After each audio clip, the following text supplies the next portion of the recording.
Welcome, everyone, to the Predictive Playbook. This is the exciting NFL Week 7 show.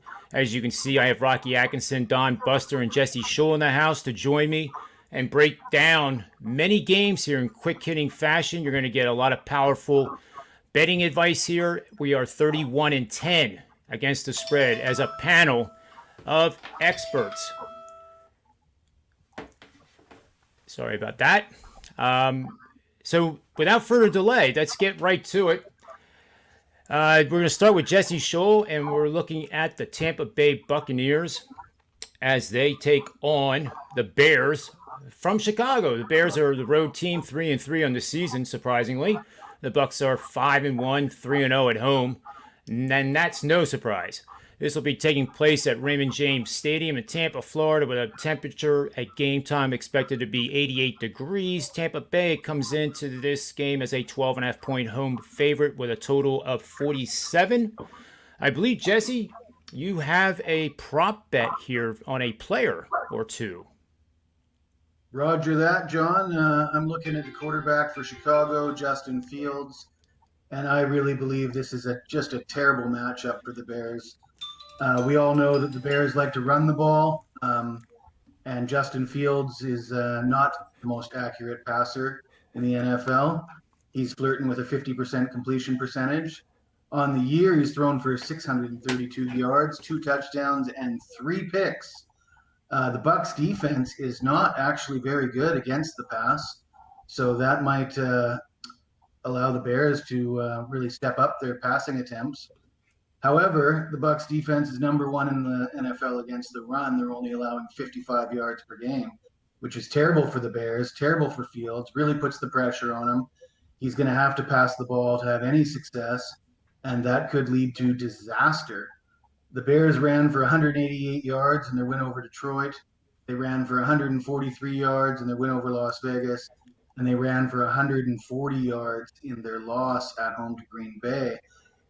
Against a Bucs defense that's allowing 55 yards per game, what are the Bears going to do, and what is Fields going to do? And my projection is that he's going to throw an interception, and the odds on that are minus 170 at Bet365. Oh, I love it. I love the breakdown, Jesse. And by the way, tell us what you got going on this weekend at sportsmemo.com. Well, John, I always like to encourage the clients to take a 3-day all-inclusive package. And the incentive for doing that is I go big or go home, especially on Saturdays with all the sports going on.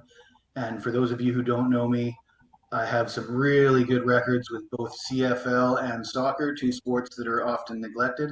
I won't even tell you what my records are because I don't think you'd believe me. You'd have to go and check it out for yourself at sportsmemo.com on the leaderboards to believe it. I love it, Jesse. Let's move over to Buster, and we're going to talk another NFL game here. And this is a pretty big matchup with a 1 o'clock kickoff start. Cincinnati, 4-2, is visiting Baltimore, and the Baltimore Ravens, who have gotten off to a strong 5-1 start. They're 3-0 at home. Baltimore is a 6.5-point favorite. The over-under is 47 points. This could be a preview of a AFC Championship game maybe down the road. So, Buster, where am I going to make a best bet in this matchup? Well, John, I'm hoping that I'm not going to be that weak link of last week because I actually went against Baltimore and had the Chargers. So that was one of those 10 losers you're talking about. So hopefully we'll be a little bit better this week. We're going to go with the under 47 here. The Ravens look like their defense has come back to life. It was a bit of a shit show for the first 2 weeks, but now they played fantastic last week against a very good Chargers club who up before that had put up 30, 28, and 47 points in their previous 3 games. Actually, the fact right now, Baltimore's defense, in their last 4 games, they've held 3 out of the 4 teams to only 17 points. So that defense is there. Now, Cincinnati comes here with the 20th ranked offense, and it's going to be some tough sledding against this defense. There's no doubt about that. And I believe you'll see the Ravens look to run the ball here. They've got the 4th ranked rushing offense. They know like Baltimore's very good at long, consuming drives, taking 6, 7 minutes off that clock. Really believe that's going to help us here with this under. And of course, like always, John, I have a couple of stats that you always like to talk about. So what I've got here is the under is 7-2 in Baltimore's last 9 games after win. And also, the under is 15-5-2 in Cincinnati's last 22 games on the road. So, being that this is a divisional game, it's usually nice smash mouth football here going on. So, we like the under here, under 47 between these two clubs. Great breakdown, Buster. And tell us what you got going on at sportsmemo.com this weekend. Well, like Jesse says, best way to go is to get a 3-day or 7-day all access pass. But actually, tonight I have my first 5% NHL release of the season. We're having a really good start to the NHL season, which is always nice because it's a marathon, not a sprint when you've got 9 months of NHL hockey. And our record going into from last year, we're 5-1-1 on our last 7 5% NHL releases. So you can pick that up over at Sports Memo, but I suggest getting that 3-day all access pass that you have so nicely on the scroll down there at Playbook 50 and get 50% off. So, Yeah, it's great stuff. Guys and gals, you got to take advantage of that Playbook 50 promo code and get 50% off our cheapest subscription that we offer at sportsmemo.com. You're looking at 4 guys that are running pretty darn hot right now. And it's not the first time we've done this in some of our very long careers, which I guess the 4 of us probably, you're looking at about 80 plus years of sports betting experience. So take advantage of it. Let's move over to Rocky Atkinson. He is going to talk about the big Monday night showdown with the Saints, 3-2, 2-1 on the road, traveling basically across country to Seattle, who is struggling at 2-4. Without the quarterback Russell Wilson, they're a totally different team, and they're 0-2 at home. New Orleans comes into this game as a road favorite of 4.5 points. The total's 42.5. Rocky, take it away and tell us where the best bet is in this matchup. All right, John. Yeah, I wasn't very high on this New Orleans team coming into the season with Breeze retiring and Jameis Winston taking over at quarterback.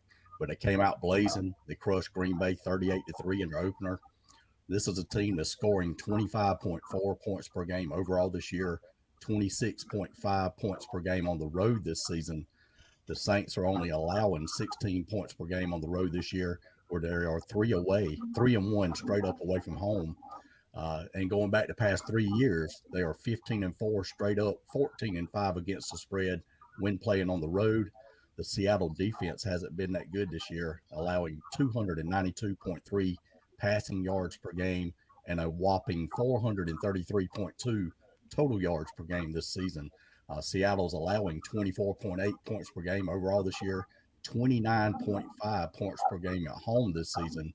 New Orleans has also had a week to rest and prepare for this one. And to top it all off, it makes things worse for Seattle. Their quarterback, Russell Wilson's out, so they're having to rely on backup Geno Smith. A few trends to look at here. New Orleans is 17-7 against the spread the last 24 games as a road favorite. Seattle's 1-7 against spread the last 8 games after an against the spread win. And New Orleans has covered 5 out of the past 7 meetings overall in this series. So I've got to go with the Saints here and lay the points in this one. Oh, I love it. So it's not just a problem of Russell Wilson not being able to play. It sounds like the defense is really one of the worst in the NFL. So I like that breakdown quite a bit. And let's segue back to Jesse Schule because he has some player proposition bets that he can share with us here. Yeah, well, John, I'm looking at the exact same thing that Rocky's looking at. I'm looking at the Seattle hosting the Saints, with the Saints coming off the bye. As Rocky alluded to, this looks like a terrible matchup for Seattle. I will add to that saying that Geno Smith, in his career, he's thrown 31 touchdown passes and 37 interceptions. And much like my pick in the Bears-Bucks game, it looks like a terrible matchup for Smith. Then I'm going to take him to throw an interception. I don't have a price on that yet, but it's a play. Anything under 2-1, it will be a play. The Saints defense is again very strong against the run, 79 yards per game allowed. Seattle's really got no running backs to go either, and people are talking about the quarterback injuries as well. Chris Carson's on the IR, and Alex Collins is questionable, leaving them really banged up at the running back position in 5 games. This looks like a spot where Geno will be throwing a pick. Yeah, I like it quite a bit, and the Saints team seems to be flying under the radar. I look at yards per point; they rank among the top in both offensive yards per point and defensive yard per point, and they are number 1 in that differential between offense and defense. So that stuck out when I saw it on my spreadsheets. That yeah, they're kind of flying under the radar, and they're a very, very good team playing against a team that isn't so hot. That's good stuff. And Rocky, tell us what you have going on over at sportsmemo.com. Well, here tonight, if you're watching this on Thursday, I do have a 5% NFL monster going, 67% in the NFL this year. I also will have a NFL play going on Sunday, and I'll have a top college football play, possibly 2 top college football plays on Saturday. And I cashed with Purdue last week, a double-digit underdog winning outright at Iowa. So looking forward to this weekend.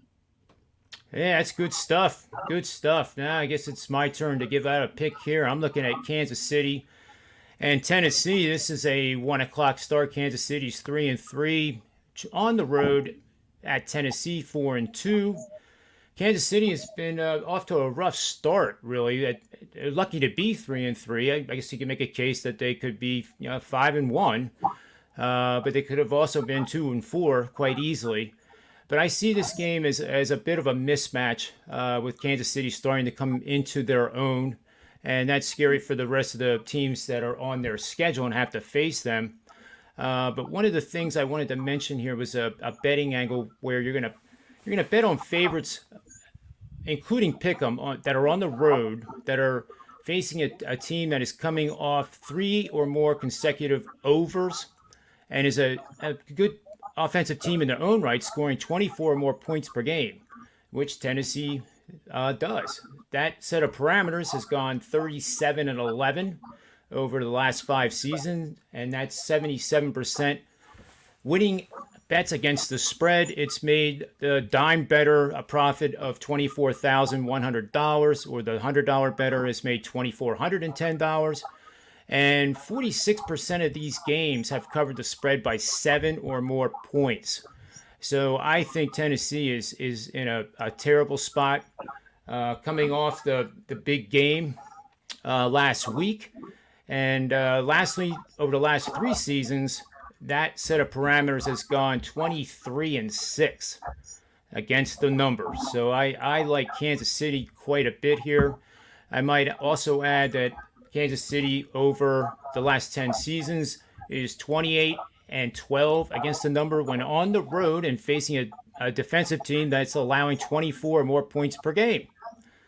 That's pretty good stuff. Tennessee is 3-14 against the number versus teams that are very good special team units. In other words, their punt return group allows 12 or fewer yards per punt, and that's an important number in a matchup like this because it establishes field position.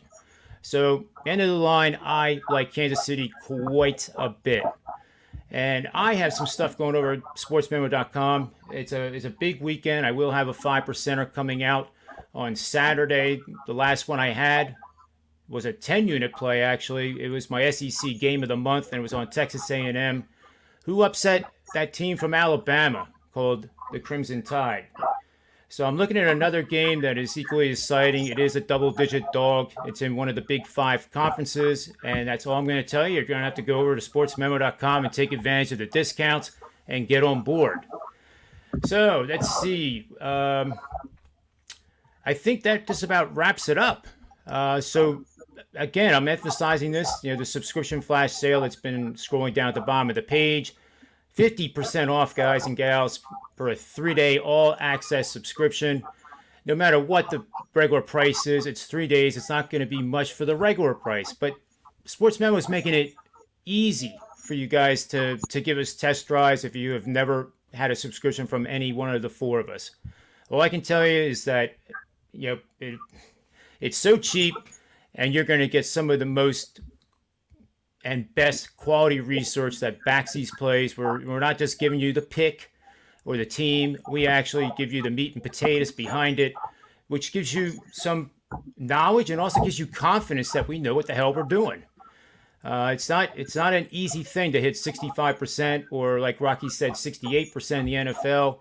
And Jesse Schule and Don Buster's records are equally as good. So take advantage of it starting today. Playbook 50 gets you 50% off a 3-day subscription, which would cover you for the entire weekend. So that'll be a wrap. And for Jesse Schule, Buster, Rocky, thanks for being on the show. And on behalf of sportsmemo.com and the Predictive Playbook, may all the wins be yours. Thanks for watching.